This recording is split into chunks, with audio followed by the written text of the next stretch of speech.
What do mad people see? What compromises their judgment to take the decisions they take? Can we say that our logic is the absolute and a mad person's is outright nonsense? Or maybe what they see is a better understanding of the true nature of the world and human? All this is subject to the popular opinion just for the fact that most of us are sensible.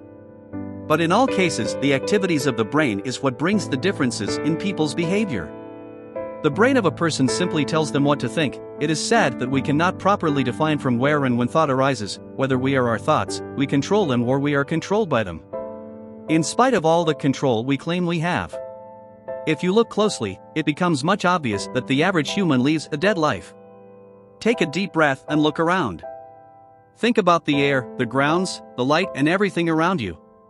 You notice that we interact with everything in our perceived reality without any sense of consciousness or control.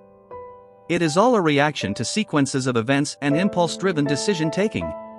From a very interesting field of cognitive philosophy, it is laid out how the human conceptual and perceptual frameworks have evolved.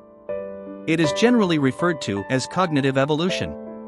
The question of why people do what they do has been on the minds of great psychologists and philosophers through ages, and an interesting finding that has been discovered is the concept of conditioning, where treatments or experiences mold the behavior of an organism.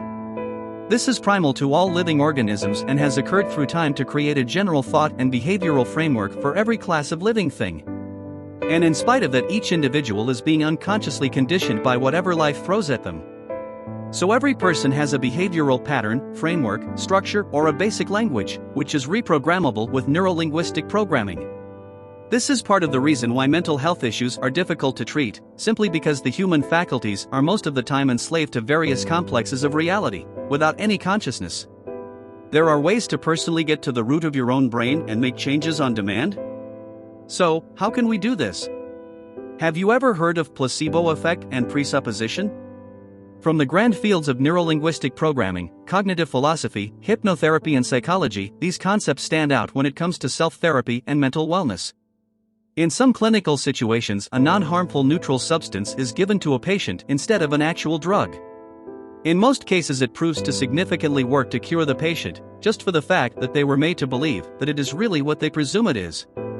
This effect is what is referred to as placebo effect. Presupposition, on the other hand, is used more in hypnotherapy, where the practitioner may say several contrasting statements at a time for the patient or the person on chair to accept without actually thinking critically or logical about it. In both scenarios, the critical factor of the brain needs to be evaded or tricked before every thought complexity that kindles a mental health issue is accessed and taken down. Some people have learned to apply this principle to themselves in real time. This is what self-therapy or cognitive therapy stands on. For starters, practice mental strength to a point where self-presupposition and placebo effect is possible intentionally. The best results out of mental health issues treatment are obtained after self-conviction is established. Try to intentionally think the right thought.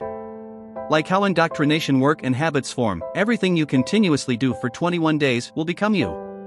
Life is relative, because reality is relative to perception. Deliberate choices is what makes the difference. Choose to be who you want to be now. For more interesting insights about this subject and others, like and subscribe to this channel.